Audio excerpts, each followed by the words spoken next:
is an actor, fitness trainer, and of course, Men's Health Cover Guy for 2019, right? Yes, that's correct. Yeah. And his name is Mnqobi Kunene. He is also starring on both One Magic's How to Manifest a Man and also hit Showmax original Outlaws. Yes. 2 at the same time.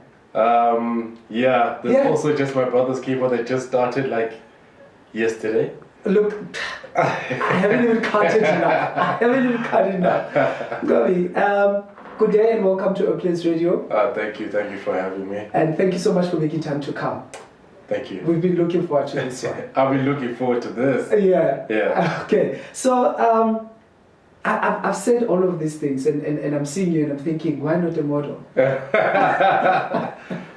To be honest, that is also like a part of the line of work that I do. Yeah. Before coming here to Joburg, I had to like go through the modeling side of it as well. Where I worked with Future Life, I worked with Nivea, and me getting into it was obviously, it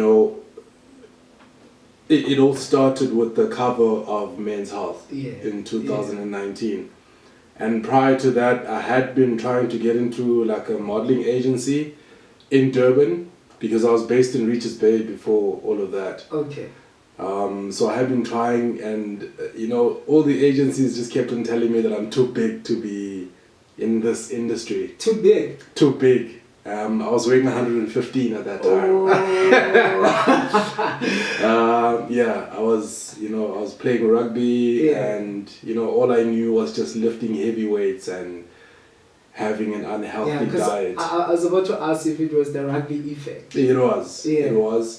And at that time I was just like, oh well, okay, I'll just continue with the rugby then. Yeah. And, not knowing that I will soon move to Durban.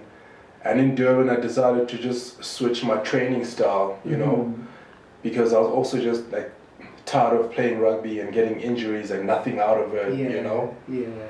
So I was like, let me just change the way I'm doing things and see how it turns out for me. And I had been trying like to get onto like the competition, like getting onto the Men's Health magazine. Yeah. So the competition would be like, it would start around September like every year. And then we'd start sending pictures and obviously our story behind the fitness, what motivates you, all of that.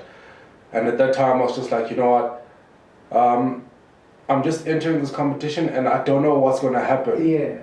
And just before, I made it onto that cover, I first made it onto the top 5, which was in 2018. Yeah. And for me, it was like, okay, I didn't make it. I went through this whole body transformation. I remember at that time, from 115, I went down to 88 kgs. Sure. So I was doing a lot of cardio. I was basically just doing bodyweight training. And how long did that take you? It took me 2 years. Yeah, it took me 2 years to get to that point.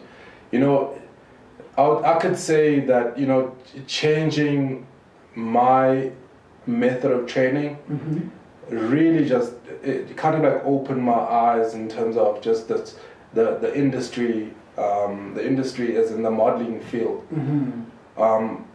After that, I made onto the cover like the following year, 2019. And with that as well, I wasn't planning on entering the competition again. Yeah. I was just like, I'm not going to do this again. Like the voting period of it is just so stressful. So I don't see myself going through that again until a friend of mine came to me like just, seeking help in terms of how to enter and how to like write your bio and your story and everything.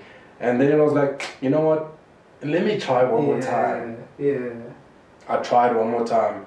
And then I got into a top 20. Top 20 obviously is the most stressful part. You have to ask people to vote for you and all of that. And which is what I did. Like I used to stress people, like DMs, messages on WhatsApp, like text messages. Vote. Like people knew that around this time, Mnqobi's gonna harass us with the voting of the Men's Health magazine. So yeah, I made it onto the cover. Like we went to Cape Town before that. obviously to like just do the segment of the Tough Mudder race. Yeah. I came first in that race. Wow. Which was just like a segment of I think 4 or 5 kilometers. Mm-hmm. So I came first in that race. So I was just like, you know what, whatever happens here also, you know, it's out of my control. Only God. I just gave my best. Yeah. And then a few weeks later, you know, I saw myself on the cover. I was like, wow. So now, how many attempts did you do? I tried 3 times prior to that, including making it onto the top 5. Yeah. So I tried 3 times, and then the 4th time, I made it onto the cover. So then, at that point, when you win, what comes to mind? Yo! Honestly, it's one of the best moments of my life. I'm not gonna lie to you. I literally felt like, okay, things are about to change for me. And the reason why I say this was, you know, before that, I used to have dreams as well. You know, of you know, some of my family members that are not with us anymore. That would just come into my dreams, and you know, they'd say things, and I'd wake up in the morning and be like, okay, should I believe this? Shouldn't I believe this? You know, like your life is about to change, you know, all of that. And then the cover happened. And then from the cover now I made it onto, I got an agent. Okay. After trying for so many years getting into an agent, now I get onto the cover, I get an agent, and I get my first gig. I had a shoot in Drakensberg. On my way to Drakensberg, I traveled with a photographer. And then on our way there, just before we got to the Drakensberg resort, like I see the shop, né? Yeah. And it's got a huge sign on it that says, "It's your time to shine." Whoa. In red. Whoa. Like I really felt like the universe was speaking to me at that time. Like my heart just started beating so fast. I'm like, what is going on? Like I'm feeling so connected with these things, and I don't know how to explain it. So yeah, that happened, and then after that it was just, you know, gig after gig and working with all the different brands. You know, literally I felt like, you know, my life is now changing and becoming something that I never thought it would be at that time. And then from there, my agent was like, hey, we are starting a television division. Yeah. And we think you do well in that. Do you want to try it out? I'm like, hey, why not? At this point, I mean, I'm in it. So before we get there, some of the publications refer to you as an influencer. Yes. Do you own it? You know, the word influencer. Obviously because I influence people to get into fitness. Yeah. Maybe, but I don't like that word. But hey, it's okay. Why do you have reservations? It's okay. You know, I think it's how things are in this industry as well. Yeah. You know, there's a group of people that are called influencers. Yeah. And it's usually people who have a massive following, and that following somehow gets them the job because they have people following them. Yeah. So I don't see myself as that. Okay. I see myself as a person who tries to, you know, tries to make someone's life better. So you'd be comfortable if people are saying you are influential, not an I'd like to put it that way. To be honest, I think that works for me. Yeah. Not the influencer.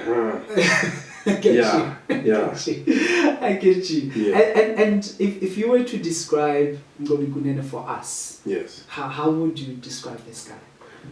Yo, Mnqobi's not too serious about life, man.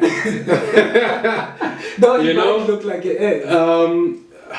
Yo, you know, I'm just a guy from Men'sHealthCoverGuy, a small township close to Vryheid, and who just had big dreams. Yeah. And to be honest, at that time, my dreams were to be on the rugby field. Oh. Those were my dreams back then. Yeah. You know, when, you know, my parents were still around, like I used to get those questions. Where do you see yourself in so and so years? And then I'd be like, Dad, at this point, like, you know, that like I'm a huge fan of the sport. Yeah. And that's where I want to be. And to be honest, my dad really tried to just direct me towards that direction of getting into, you know, an academy and all of that. But that changed obviously when I lost my parents. I lost my parents just before I finished high school. Yeah. So that all of that changed, and then it was just now a matter of me living just for survival. You know? So the dream of me wanting to become something, it just kind of like it only caught up with me later on. Yeah. Because after that I was just like, now I'm just living to breathe, living to have food on my table. Yeah. You know? And at that point I was just like, you know what, whatever I'm doing right now, I just don't feel like it's what I'm supposed to be doing. It didn't feel like it was something I was connecting with at that time, until I got to move to Durban and got into the industry, and then, you know, the light was back on again, you know? Yeah. And also with that, it was just like, you know, it's still a process, you know, because things aren't as quick that side, and it's not as easy. And obviously you have to lay foundation as well in order for people to even know about you. You have to have that foundation, and also just fully understand yourself and where you want to direct yourself as well. Yeah. So yeah. So I can relate to what you're saying now, because I also lost both my parents while I was still in high school. Oh, sorry about that, man. No, thank you. I know exactly how that feels. Yeah, and I'm just wondering from your side, because for me it was when they both passed, you then realize that nobody else will have the same connection with you that you had with them.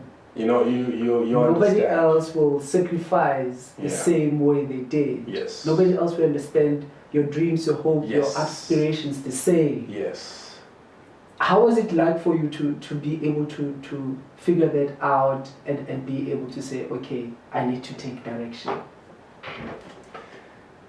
It was the hardest part of my life. I'm not even going to lie about that. Yeah. So I have an older brother, and he's about 10 years older than me, and my sister's 4 years older than me. Yeah. I'm basically the last born at home. So when we lost our parents, you know, it was first my mom. And I was only just going to like start my grade 10. And then when I completed my grade 11, it was my dad. So for me it was just like, okay, these are the two people that support me. Yeah. And they know how to put me in line. And at that time, I needed that guidance, you know. So when you have those two people who just disappear, basically, it's just like, you know, you have those family members who put up their hands, be like, hey, just shout whenever you need something. Oh, we're here. You know, it's never the same. It's never the same, man. It is never the same. You know, even though they try, it's that connection. Yeah. It's not there. Yeah. So for me, it was just like, it's really hard, and like I really felt like I was lost, you know. And I completed my matric, which was also like so difficult for me at that time, because I mean I'm going through like a hard time. Yeah. But yeah, I had to go through it, and then I decided to move to Richards Bay. So me moving to Richards Bay was more of like, you know, I'm just winging it, you know. I went there to visit, and then I was like, you know what, let me just stay here and see how things go. Yeah. So I lived with my cousin who's married. Yeah, they welcomed me with, you know, with open hands and, you know, willing to assist where they can, you know. So I lived with them, and then she suggested that I do a course in IT. Okay. Because my nephew was also, you know, he was passionate about it, and he did the course. So I also did that course. Like, we used to study so hard for that course. Like every day we come back from class, and all you do is just books. Yeah. So yeah, I did well in the course. After that, I got a job in IT.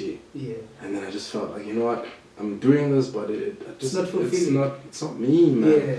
You know, sitting in a desk like this in front of a computer for 12 hours a day, Monday to Sunday, and then you get that week off, obviously a month, but it's just like, oh, it's a lot.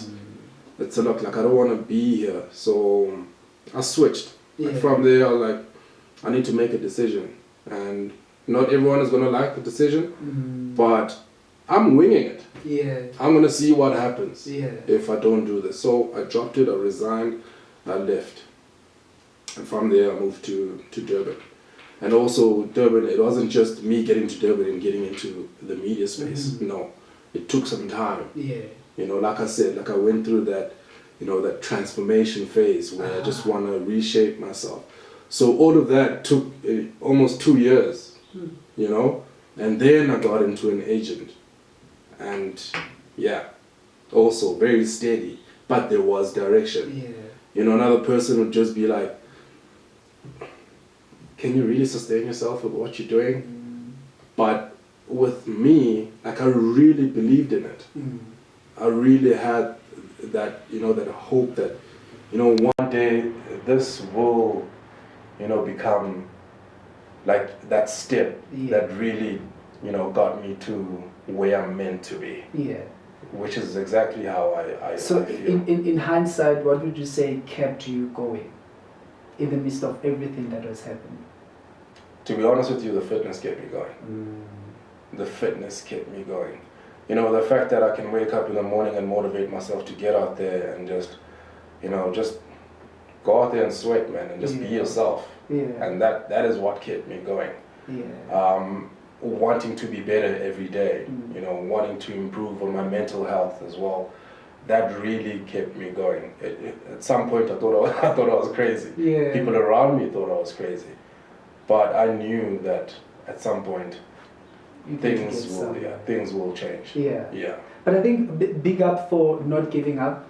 Big up for thank you. Holding on to the dream. Yes. Because many a times people will not see your vision until it comes to life. Yes, right. True. They can only understand when it comes to life. Yes. And it can be easy for you to, as you say, people will think you're crazy or. So it can be easy to lose it at that point because then you don't get the kind of support that you're looking for. Yeah. Right? Yeah. So we're going to take a break and go with Mnqobi Kunene. He is an actor, fitness trainer, and a men's health cover guy for 2019.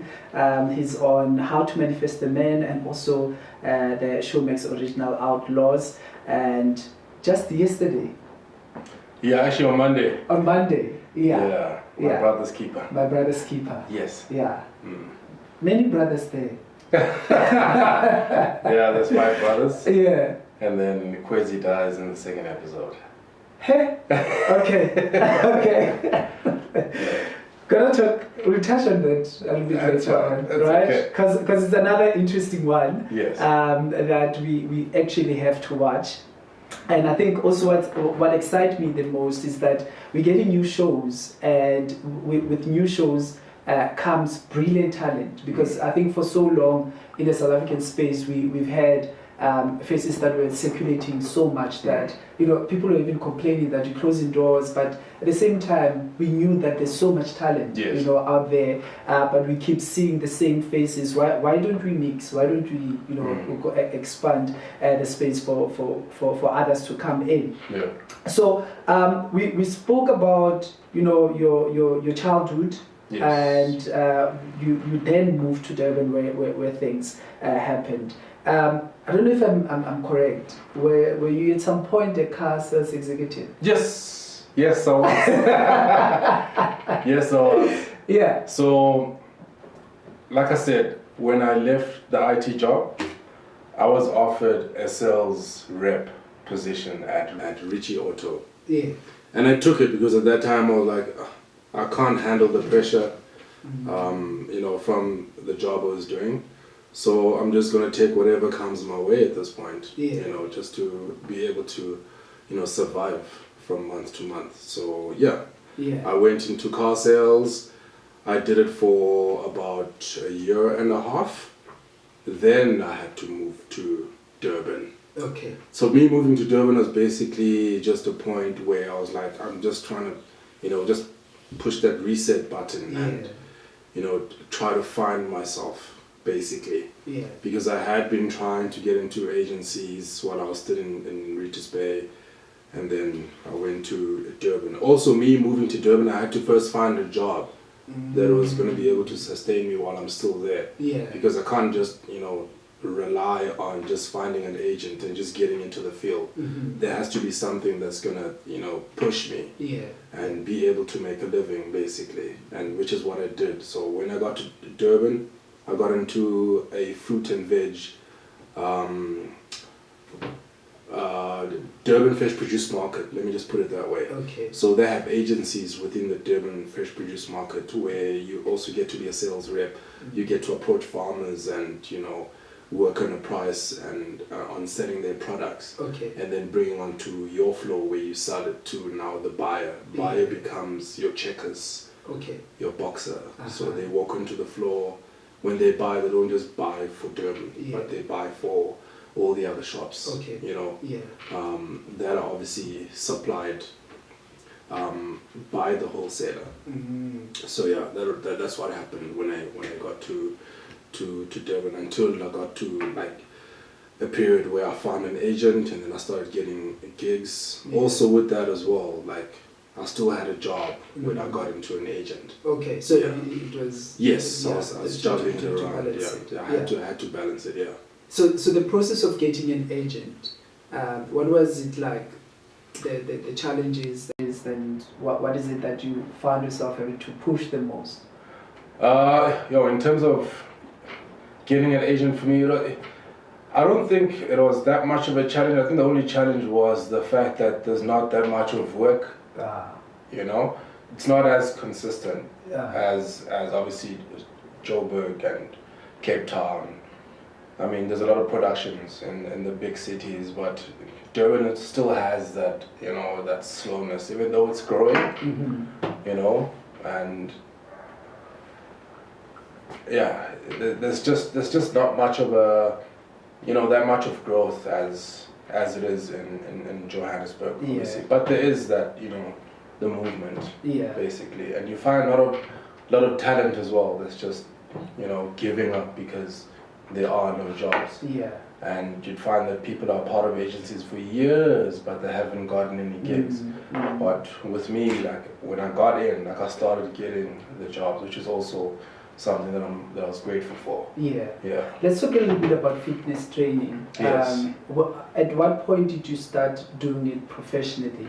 So with the fitness training, it actually began with a few friends of mine that I knew obviously from Vryheid, where I grew up. So it's not that we went to the same schools, but we used to play against each other. There's one friend of mine that I knew from primary, but we weren't very close in primary until we met like after high school, and now we have jobs and we're all grown up. So I had met him while I was still in Mbangeni, where I played rugby also. So I met him there. He was still playing rugby and I'm also still playing rugby, and we became so close because primary school, that's where we know each other. So when we met, he was like, hey dude, I'm thinking of going back. So he was in Durban, he was working in Mbangeni. I was like, yeah, I'm thinking of going back to Durban, and when I get to Durban, like I want to start this fitness thing, this movement, of training people. And at that time I didn't see myself doing it. I'm like, what, I'd love to be a part of it. And that was the reason of me also getting into, that transformation phase where I want to just transform and reshape my body as well. Because of the things I was learning from them as well. I mean, they work in the medical field. So we started a group, a fitness group, called Zulu Transformers. What? Yes. Zulu Transformers. Why Zulu Transformers? Zulu Transformers basically because we wanted to keep that, the fact that it's a group of guys from KZN. Group of Zulu guys. Of Zulu guys that started a fitness group wanting to change people's lives. And it worked. I'm not going to lie to you. It worked.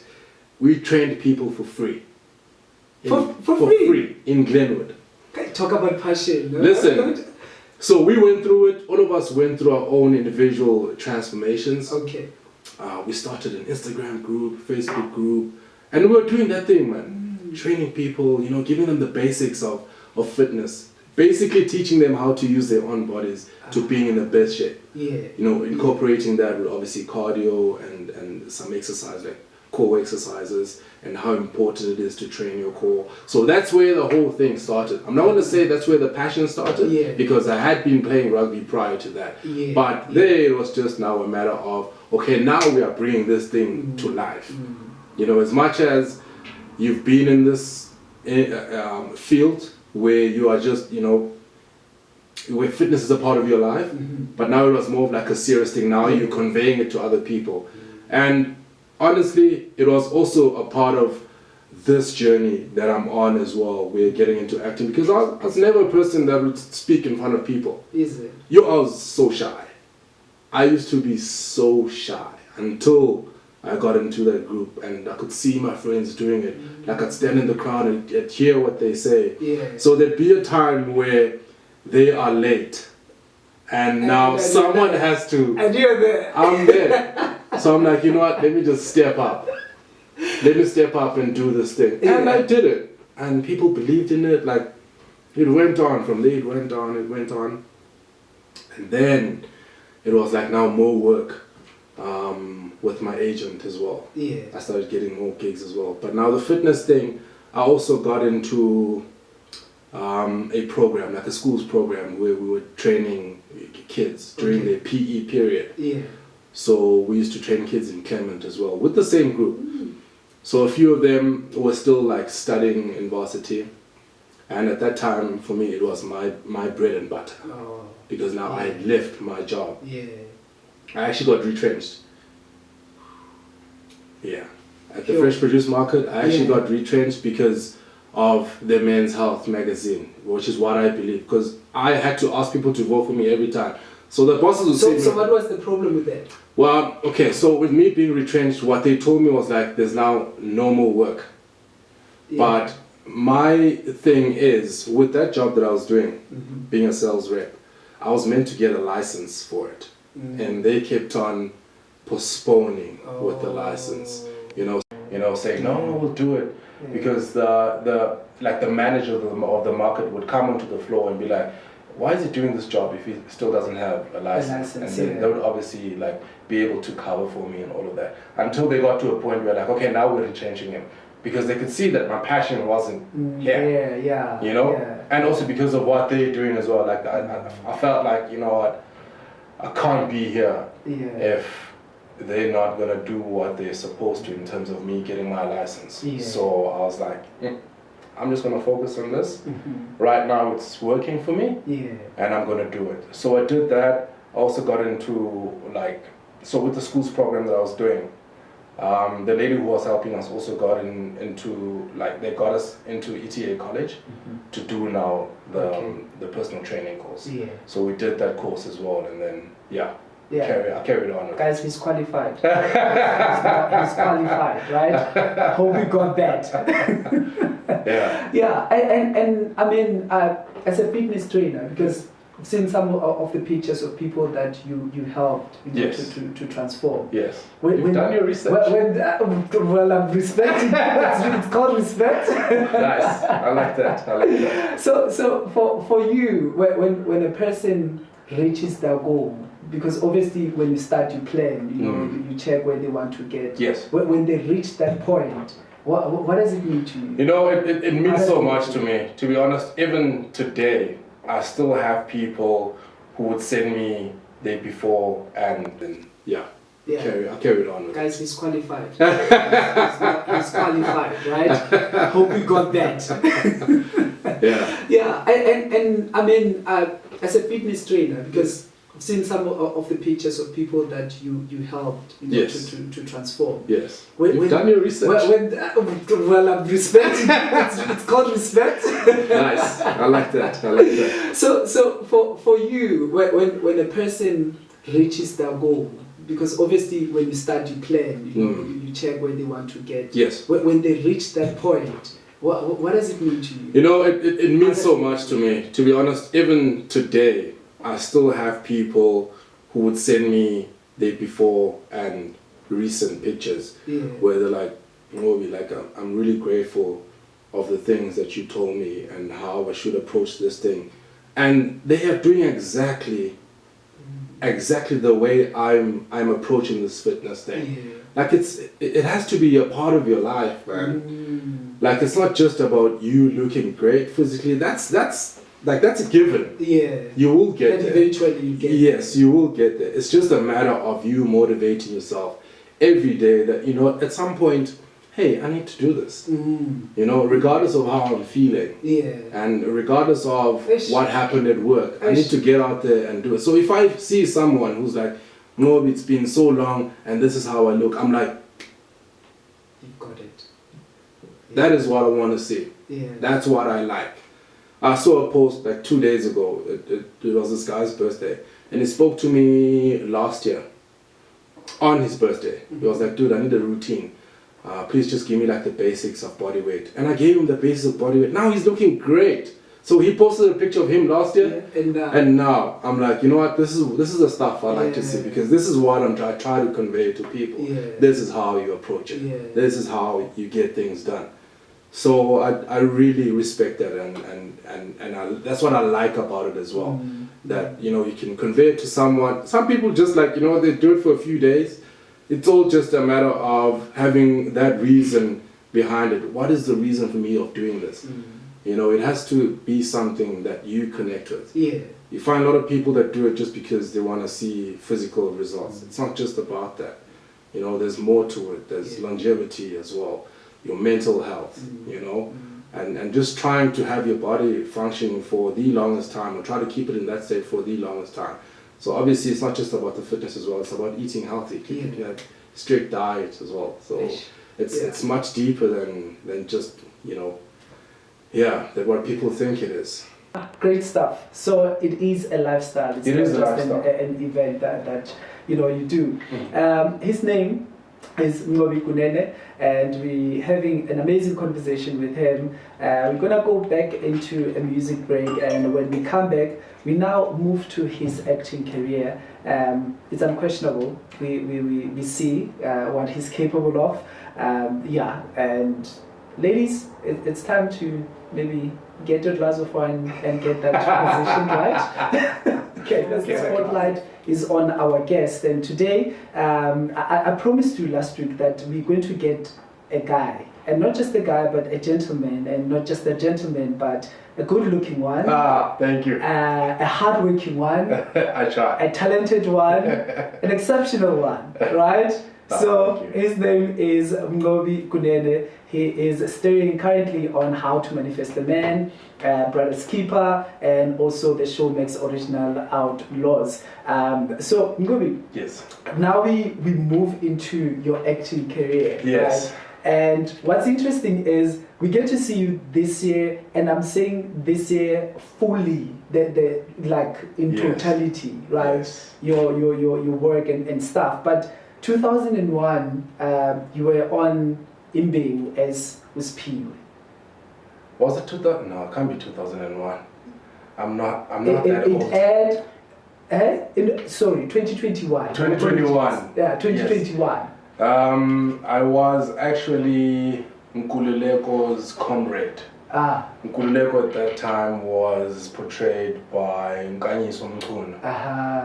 Yeah, so most of the time it was just me and the gun.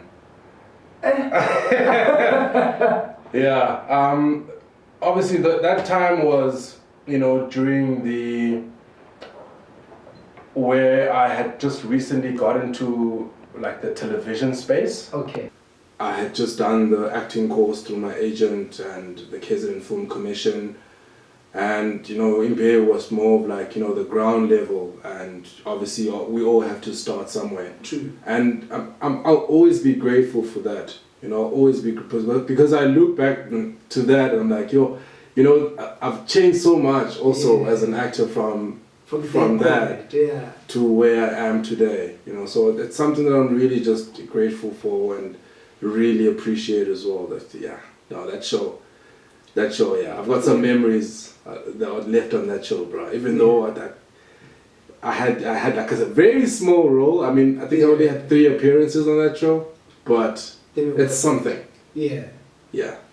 Definitely worth it. So between then and now, what have you been doing? I mean, you came back guns blazing. He says guns blazing. It's like, I'm here now, and now you're going to feel my presence. So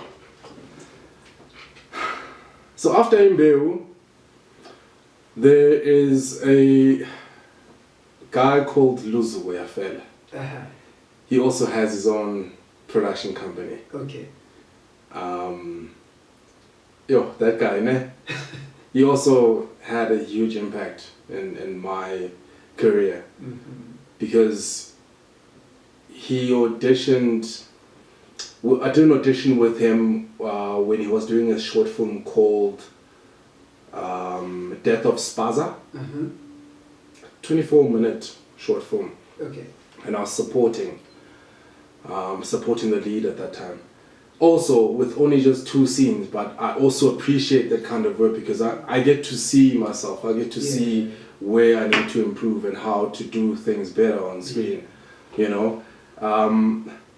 know, being on television, it's not an easy thing. People just think it's about knowing the lines. It's not that simple. There's a whole because and also because you're creating this person that not just the audience has to believe, but you have to believe it. You know, if you see yourself, you have to believe it. Whatever that you're given, you only just give it a dialogue. But creating that person takes a lot. You know. So for me, it was just it's all just been a journey of, just one step at a time, man. Where it's like it's now from this to something bigger, So working with Uluzugo was great, because I wouldn't be here if I didn't go through all of that. So after Death of Spaza, he did another one. He told me that, hey, I'm going to put you in a feature film. Also a short film, you're going to be supporting a lead as well, but a much bigger role. And also, I was very grateful for that as well, And I got into, there's a friend of mine who was Pumele Zone. I used to tell him, during our training sessions, that, hey dude, let's just film something. Especially during the COVID times as well. So when we got to level 3 of COVID, I was like, hey, let's film something. Let's see what we can do. You have access, you got cameras, you got microphones. Let's just do this thing. So we managed to get a house and we started filming. So with that as well, I got better with that as well, because waking up in the morning, we're going to film in this house. Even though it was just a passion project, but I'm grateful for that. All the jobs that I've done where I know that I'm not getting anything out of it, but for that experience, for the fact that I get to see myself and be like, okay, this is where I need to do better. This is where I can improve as an actor. So all of that was preparation, obviously, for me to be here today. So getting onto Outlaws was obviously the big break. From doing short films, from doing our own passion project as well. So all of that was just preparation for what's happening now. And I'll always be grateful for that. What I get is that you are very patient. Yes, I am. And when you've got your eye on something, it doesn't matter how long it takes. It doesn't matter how long, because I've got the patience. I just hold on to it. I've just always had that kind of mentality. And I think it's such an amazing trait, because especially in your industry, people will get into it and immediately they want to be the lead act and But it sounds that you gave yourself a chance to shape yourself, to grow yourself, that when the moment of the Outlaws, the Manifesto Man comes, you are ready for it. Right. So, sorry. Okay. So for me, it's just always been a matter of, putting in the work, believing in yourself, being patient with yourself, and also just being patient with God. You have to be patient with God, because you can plan whatever you plan, but He decides when things will happen for you. So all of that needs to come into play. Sorry. Sure. Powerful one. That is so powerful, because that's exactly what it is. So between Manifesto Man and Outlaws, which one did you shoot first? I shot Outlaws first. Is it? A lot of people think it was How to Manifest a Man first because it came before Outlaws. No, we did Outlaws first. Yeah. Completed Outlaws. Yeah. I think I had a break of 2.5 weeks. And then it was How to Manifest, the audition, and then getting the role and starting to film. I mean, we filmed How to Manifest in a month. A month, yeah. No, it was amazing. That was intense. Yeah, it was. It was amazing though. Like, the people I was working with, Sure. So, let's talk about Outlaws, then we'll come to Manifest the Man. What attracted you to want to do Outlaws? Yo, like I said in the beginning, like I feel so connected with, the journey that I'm on. Yeah. And I always, like I said, I'd always have dreams and like the signs as well, like, that feeling that, the universe is really just speaking to me here. So how Outlaws happened was my first day of audition was the same date as passing of my father. Whoa. So my dad passed on the 21st of December in 2008. So my audition date was on the 21st of December. 2022. So what does this mean to you? Like I said, I felt so connected with it. I was like, this is a gift from him. And the reason why I say that is because the plan was for me to get into an academy and then getting a plot after high school. I went to an agricultural high school. Okay. So my dad had always been speaking about it, that after you're done with school, that you can have your own farm. Yeah. You can still play the rugby, but you can have your own farm. So we're going to be working on that. So he died before I finished high school. And I didn't get to that. Plans had to change. I had to live for survival. Yeah. Until last year, where I felt he's like, this is what I'm presenting to you. Sure. Because the show is based on farm life. The cattle, the horses. Yeah. So for me it was just like, this is really just a gift from him. So I got a call back from that. I think I came to Joburg 3 times, taking the bus. The third time I was asked to spend the night, because we did the audition on Friday. Okay. I was asked to spend the night to come back again the Saturday, which was the last day. And then I had to wait a couple of weeks in Jan, towards the end of Jan, then I got a call. Oh, you got the role. Oh. That moment. Oh. No. I remember I was in the gym. I was in the gym with a friend of mine, and I started screaming. She was like, "What's going on?" I'm like, "Hey, I think I'm moving to Joburg." Yeah. She's like, "Are you serious? Who's gonna train me?" I'm like, "Hey, listen, this is something that that's how good you are. That I feel so connected. Yeah. I feel so connected to, and I can't just drop it like this." I mean, that was the moment when your life changed. Yeah, my life changed. And at that time, I didn't think she realized how big the show is. Yeah. The way I said it. I was just like, I think I'm going to have to move to Joburg. I don't know when I'm going to come back, but I'll come back at some point. So you're quite humble about it. I was very humble about it. Like, But I knew how important it is for me. Yeah. Yeah. So I was like, I'm doing this, and I don't care who says what.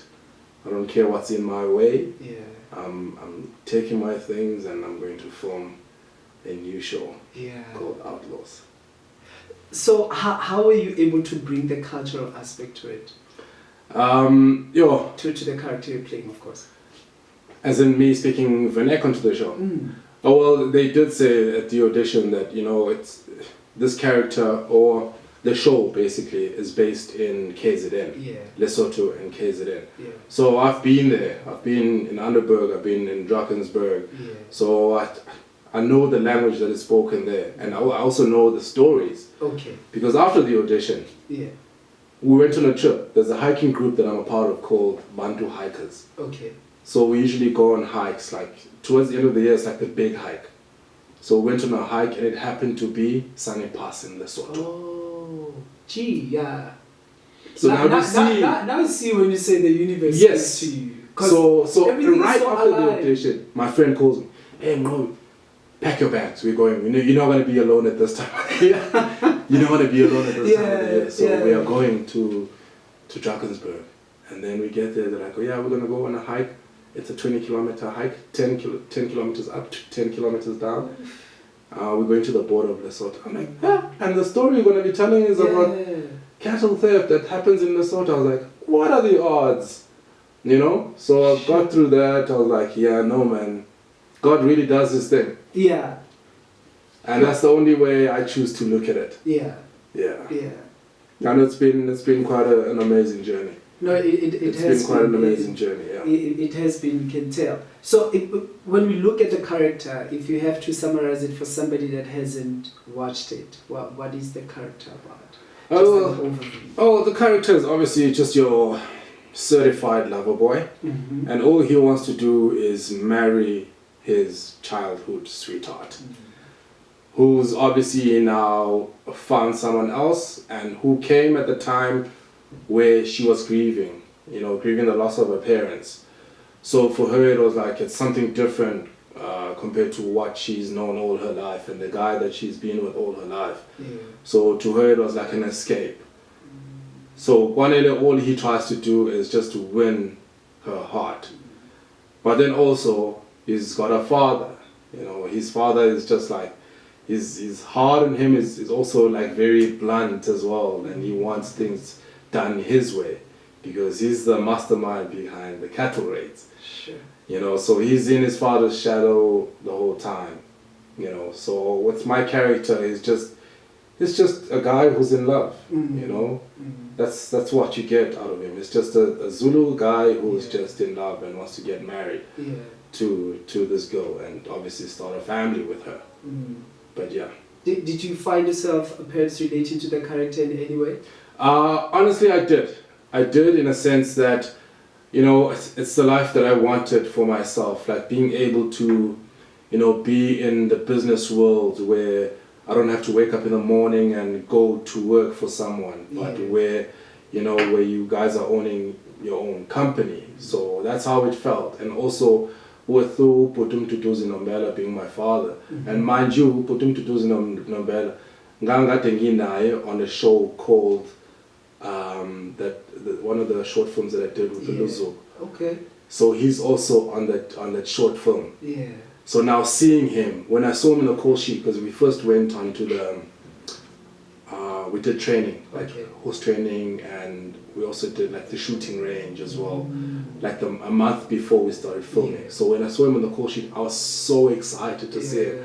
I was like, he's the only guy that makes sense in terms of him being my father on the show. Yeah. So I was just like, you know what? God really does his thing, man. Like he really does his thing. Yeah. And I've worked with him on Mbeu as well. Mm-hmm. It's been an amazing experience. I like how everything is just it's connected to the journey where I've been and all of that. Even with Mnqobi as well, like he's on this show as well. I worked with him on Mbeu, so it's just it's just that connection, and I really appreciate that. Like, there's no other way like I choose to look at it. Like it's the universe, man. It's something that I've been prepared, that God prepared me for. Oh yeah. Definitely. And I'm only just realizing it now that this is the part of the journey. It's unfolding. It's unfolding now. Yeah. The chemistry between Kunene and Sihle. Yes. How would you describe it? It was good in the beginning. Yeah. Obviously, because it's like the start of the show, and you also have to like create that background story of the two characters. It's just a guy who's in love, and what I appreciate about the two characters was the fact that we had to go through like your intimacy coaching prior to us being in front of the of the camera. Yeah. So we did like sessions. There's a lady that we did the sessions with in Auckland Park. Yeah. So we attended a couple of those sessions, intimacy, coaching, and all of that.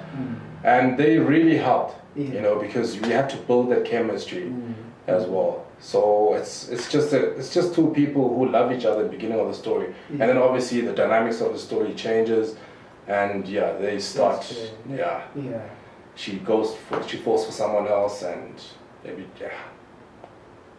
You have to watch it to get to. Yes, to understand. I can't give out spoilers. Yes, you can't. I almost did. You can't. So you wrap up Outlaws. You moved now to the manifesting your man cast. Yeah, how to manifest. Yeah, how to manifest the man. That is a transition. Oh, yeah. Storylines are totally different. Yeah. So now with me getting the script and getting through the table read and also just doing some research and also the background story of Simpi, where it's totally different, you know, from Guanel. So now again, it's an opportunity for me to create this person besides just getting the biography of the character and you understanding the relationship that my character has with all the other characters on the show. Now it's just up to me how I want to create this new human being now. So with all of that, I was like, you know what, this is how I'm choosing to do this. And honestly, working with the cast that I was with, it was really amazing because they also understood their characters, you know, in that sense that we bring out the best out of each other. So it's just those positive energies just bouncing off each other, which was amazing. Like it really just made it so easy for me to work with as well. So it was really amazing. What are some of the highlights that you look at and you're thinking these were the moments for me? Honestly, the highlights for me was when Simpiwe, like during the phase where he had just had that accident and going through amnesia. Doing that bit of research as well, and obviously what we learned, like getting into that zone and understanding my character like that, like understanding the state of mind of my character with each and every dialogue that requires him to be seen as a person who's lost his memory. So for me, it was like, this is new, but I'm also just enjoying it.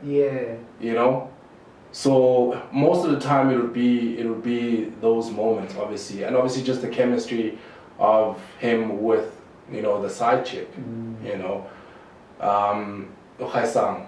So it was beautiful. Honestly, it was a beautiful show. I look back to that and I'm like, I don't know how I did that. But it was just beautiful. It's beautiful. Lovely. We're running out of time, and I have a few things to ask. But as part of wrapping up, being a lead comes with responsibility. Yes. How did you manage that? You know what? Hey, when I get these roles, I try not to look at it in that sense where it's like it's a lead, because I don't want that to now, have that kind of weight on me. All I know is that there's work that's required from me, and all I have to do is just approach it the same way I was approaching my characters. So for me, it's more like, it's a gift from God. And all I have to do is just do my best at this. So regardless of what role I get, all I know is that I need to do my best to create this human being. Regardless of who else is around me, and regardless of how big the role is in the show. For me, it's just a matter of putting my best in creating this human being. That's how I look. That's how I've looked at every character that I've portrayed, and that's how I want to look at every character that I get in the future as well. It's not just a matter of that number that you have as your role, but it's how you choose to get into those shoes and create this human being. Make that person alive on screen. When I look at him, I'm like, oh man, I like this guy, So it's just that kind of a thing. I don't look at it as oh, now I must have this kind of attitude. No, I'm not built like that. Yeah. I'm just grateful of the work. Yeah. So I also pick up that you're a spiritual person. Yes, I am. Yeah. How much of a role does it play in your life? It plays a huge role. How to you to be the person that you are? It plays a huge role. Each and every role that I get, I feel some sort of connection to that role. And if it's something that I have to audition for, I look at the bio and I immediately just be like, I don't think I can be a part of this. Like I believe a lot in intuition, instincts. Like, so for me, it's just a matter of what my spirit tells me about this. You know, so if I get a role and I'm like, I think I can do this. And then I look at, you know, the certain characteristics that the character has compared to myself. And I'm like, no man, I can get into this. So that's just how I look at it. Like I feel connected with my characters in so many ways, What does the future look like for Mnqobi? I don't just want to end up being in front of the camera. But also I don't want to limit myself. If there's still like opportunities for me, I'm willing to, you know, put myself out there. But I also want to get into directing, cinematography. I don't just want to have one skill in this industry, but I want to have multiple skills. Amazing. Mnqobi, thank you so much for making time to come speak to us and really share your journey, you know, with us. It has been, for me, it has been quite an inspiring conversation that I've had with you. And so here at Opulence Radio, we believe in the saying that from your lips, God's ears. So what you wish for, may God bring to life. Thank you so much. Protect you all the way. Thank you so much. I'll see you again in the next studio that you guys are. Of course, yes, of course. You have to come. Yes. Thank you so much. Thank you so much. Yeah, it's been a great pleasure. That is Mnqobi Kunene, who is currently on the Outlaws. It's on original. It's an original Showmax. You check it on Showmax, and also How to Manifest the Man. It's on Netflix. And the brothers. One Magic. My apologies. Both of them they're also on One Magic. No, 161 is My Brother's Keeper. Yes. Okay. My Brother's Keeper, 161. Yes. One Magic. How to Manifest the Man, and Outlaws on One Magic, and Outlaws is also on Showmax. Got it right. Yeah. So until next week when we have another guest, I hope that you keep well. And of course, let's make it an appointment. Next week we have another guest coming in, and we promise you to always bring you which will be interesting and entertaining at the same time. Cheers, guys.